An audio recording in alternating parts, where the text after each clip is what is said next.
This took me a long time to make, but today I'm going to be ranking every single Cuphead boss, including the DLC characters as well. I'll be ranking them out of 10 depending on the difficulty and overall how fun it is. Remember that this is my own opinion and everyone is entitled to their own. So we're going to start off with the root pack. So for the first boss, I would say that it definitely does start off as a good first level, as it isn't too hard, but isn't too easy, and lets you get a good feel for the game and how it plays out. For me personally though, on my first time playing, I struggled a bit on the carrot itself, but overall I'm going to be giving this level around a 9 out of 10. Now we are going on to talk about Cuphead, which is the next boss in sequence. Now compared to the root pack, you can see how the movement and pace is increased by a bit. If you have the roundabout shot, this boss should be quite easy for you, but if not, then the last phase could be a little longer, as you'll have to be dodging a lot more. Not to mention how the soundtrack for this sounds amazing. Other than that, I wouldn't say that this boss is too difficult, so I'll give it about an 8 out of 10. Ruby and Croaks, at least when I first played the difficulty, for this was absolutely ramped to the top. At least for me, I struggled to memorize the certain patterns that they throw at you straight away from the beginning, and the whole jackpot machine at the end. This for sure was one of the levels where I struggled to get the S rank for, at least in the first world.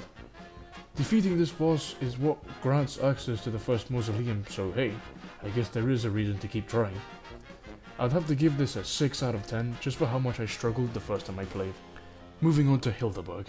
This is the first boss in which you take control of the plane. However, you do not get access to the missiles upgrade until later in the game, so you are stuck using the machine gun only. Now this limits the boss a lot, as you will be doing a lot more dodging than you would expect. The real difficult part about this boss is the final phase, in which you have to try and dodge 3 different projectiles, including UFOs, stars, and the boss herself. Now the UFOs do have a pattern. If it is red, then it will shoot when it sees you, but the gold one will shoot immediately. You are welcome. I'm giving this a 4 out of 10 because no missiles equals no fun. Let's address the elephant in the room. Cagney Carnation has one of the best soundtracks of the game. Now I say one of them because I think there is another one in first place, which I will talk about later on. Cagney Carnation is the final boss in the first aisle, and honestly I would be lying if I said I didn't struggle within the first phase, especially in expert mode, where Cagney just keeps rapid firing.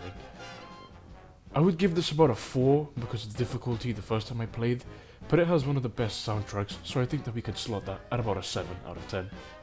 Next up we have Baroness von Bonbon, which is the first boss in the second aisle. Now the boss herself isn't actually very difficult. What I found harder was the first 3 phases of this fight, as it was always randomized what treats were thrown at you, meaning that you would have to learn each one before you can progress even further. The unpredictability of the candy corn path, or where the muffin is about to attack, is what I would consider the most difficult. The last phase I would say is quite easy to dodge, but then again, if you're on 1 HP, it's going to be difficult. 5 out of 10. Oh boy, we're on the Genie. Jimmy the Great, I would say, is definitely on a more difficult scale. He has the most phases out of any boss in the game, with a total of 5, and also a secret phase. He is one of the 2 flying bosses that are encountered in Aisle 2, and I won't lie, it's actually pretty entertaining, has an amazing animation, especially the whole background. I can't count how many times I lost the S rank in expert mode due to the fact that I would be just a few seconds over the time limit, which was really infuriating, but other than that, still a very cool boss. 9 out of 10. Peppy the Clown is one of the 3 bosses initially available after entering this aisle. Now, for a while in the Cuphead community, this boss was considered one of the hardest bosses in the game, and being honest, I have to agree. Having to dodge all the balloons that are being thrown at you in a whole train that swifts across the screen, not to forget the last phase where there's penguins throwing baseballs at you while you're trying to dodge the drain and jump between the carousel. I would say that this is one of the bosses that took me longer to complete as well, so if you want my honest opinion, that's a 4 out of 10. In my opinion, this is the worst boss in the game. Wally Wobbles is the second flying boss that you will encounter in the second aisle, and probably the worst. You would not believe how many times I would close the game while trying to get the expert rank on this level. Whether it was getting hit by the barrage of feathers, the egg that splits in multiple directions, or getting stuck under Wally's bed in the final phase, I think that this boss is an absolute disgrace. 0 out of 10 from me. So now I move on to the final boss in the second aisle. Grim Matchstick has one of the most stunning visuals I've ever seen in a game like this. Although in the base game this is the boss that is considered the hardest since they changed Dr. Cal's robot and gave him less health, I would say that, yeah, the boss can be quite hard if you don't have the right shot. I found this to be quite easy, especially if you bring the roundabout, the lobber shot and the 4 HP charm. As long as you don't accidentally fire at the fireballs in the last phase, then you should be quite good to go, as long as you have more than 1 HP in the final. I would say that with all this would be about a 6 out of 10. So now we have reached the third isle in the game, where there are 7 bosses, with 2 of them being flying levels. We start off with the Ruma Honeybottoms. Now this is another boss where there is a lot to have to focus on, and the one thing that is extremely annoying about this is how you have to constantly jump onto platforms and from time to time get hit by objects that are off screen. I would say that once you learn the patterns of what this boss throws at you in the second and third phase, I would say that it should be a cakewalk. 6 out of 10. So the Iron Giant, Dr. Cal's robot is unlocked after defeating Ruma Honeybottoms. Remember how I said earlier that I would talk about which soundtrack is the best in the game, at least for me? Well, here it is, in this level. But in all seriousness, in the base game, this is probably my favourite boss level. The soundtrack, I just can't get enough of. Although this level was very difficult for me and many others when the game was first played, I'll still have to give it a 10 out of 10. I'm sorry, but it's just too good to be anything less. Next in line we have Sally's stage play. I always thought this level was a little boring. I don't know if I'm the only one. In terms of difficulty, this level isn't at all that hard. But there is a secret part, I guess. I will be honest, I don't have a whole lot to say about this level. 3 out of 10. Werner Werman was also another personal favourite of mine in the third isle. The animation used here, especially when the cat scoops up at the mouse, is absolutely astounding and unexpected. I think we all know what cartoon this is referencing, but in all seriousness, I would like to say the most difficult part about this boss fight is the second phase, as you have to dodge his fire attack and the little things popping out of the sides. Other than that, very doable, 8 out of 10. Now when it comes to this boss, I don't think I've ever held the W and D key on the keyboard for so long. Captain Briny Beard, when it comes down to the difficulty factor, isn't at all that bad.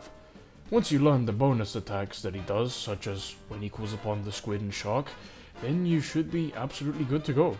Oh, and be careful with the barrel at the top of the screen. The final phase with the ship attacks, I usually just run over to the left corner to dodge the first attack, and then duck on the laser beam to dodge that. If you have the roundabout, definitely do use it for this fight. Definitely a 9 out of 10. So this is the other plane level in Isle 3. Carla Maria is almost a similar fight to Dr. Cal's robot, but it includes the only thing that is the most frustrating, and it is that stupid attack where she can turn you into stone, and you can't move. You would not understand how many times I've died to that right at the end on the last phase. Still, I would say that the boss isn't at all that bad when you manage to learn everything, so 2 out of 10. So now we move on to the final boss in Inkwell Isle 3. Now, Phantom Express consists of 4 phases, each one with a different enemy to battle.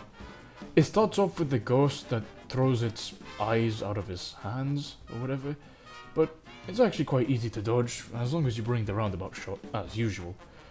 I also really liked how you could control a cart by powering each side to move the according way. Found that very unique and a very different way to play, not to mention how great the soundtrack was for this level. I would give it a 10 out of 10. So now we move on to the final isle in the base game, Inkwell Hell. Now, I know that King Dice has 9 mini-bosses. I will talk about them, but I'll try to make it as quick as possible. So we start off with Tipsy Troop, which I would say I struggled the most on. There is just too much you have to focus on. A horizontal attack, a vertical attack, and these olives flying. 4 out of 10. I generally feel that for Chips Bettingen, it was more difficult trying to hit him than actually dodging his attacks, so I'd say 5 out of 10. I won't lie to you, for Mr. Wheezy, if you have the smoke dash charm, then all I'm saying is this shouldn't be too difficult, as you can kinda just smoke past the cigarettes in the middle. 8 out of 10. So, Pip and Dot's attack is very much easy to dodge, but I found it hilarious how at the end he just gets kicked in the face. 6 out of 10. I can't seem to remind myself how many times I've avoided this fight, but once again, with the smoke dash it should be easy. 5 out of 10. I always seem to take more damage to the little guys at the bottom rather than the actual boss, but hey, you know the rules and so do I. Someone has to take one for the team. 4 out of 10. Peter Letta I would say is one of the harder mini-bosses also, so I always try to avoid this one as well. 5 out of 10. Mangosteen is actually not so bad at all. All I do is stand under him and shoot, and occasionally have to dodge the pool cues, but not at all that bad. 8 out of 10. Now, the only real complaint that I have about Mr. Chimes is the fact that this mini-boss is longer than the others, but I really enjoy the mechanic of having to win the memory and match game. It was a very cool addition. 9 out of 10. And now we get on to the man himself, King Dice. I used to think that King Dice was way more difficult to battle until I did it myself. Now, I can see where people would struggle more, and that would be if you don't know how to parry over and over in a certain rhythm. I don't mean to brag here, but I think I got the hang of it quite easily by now. The only bad downside to this is if you lose, you have to replay all the way from the beginning, including the mini-bosses, so 6 out of 10. Last but not least, from the base game, we get onto the devil himself. Now, if you want a wuss, and you actually refuse to give him the contract, you will have to fight him. Now, of course, being the final boss and all, it will be the hardest boss that you will encounter. It starts off with the devil throwing multiple and random attacks and ends with him crying, and you have to dodge the tears and the ring of fire. I'm not going to lie, it's a perfect finish to a perfect game. 10 out of 10.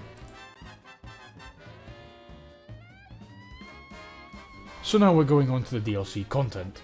So the first boss that you will encounter when you enter Inkwell Isle 4 is Lone Way Out. I'd be lying to you if I said I didn't struggle in this isle, because I for sure did. I went into the DLC completely blind, so I had no idea what to expect. If I'm being completely honest, I believe this boss in particular took me more than 15 tries to complete, but for sure it was a great introduction to the DLC, 8 out of 10. Next we are going on to talk about Snow Cult Scuffle, so this in expert mode took me an absolute while to complete, especially the second phase where attacks are absolutely spammed by that fridge.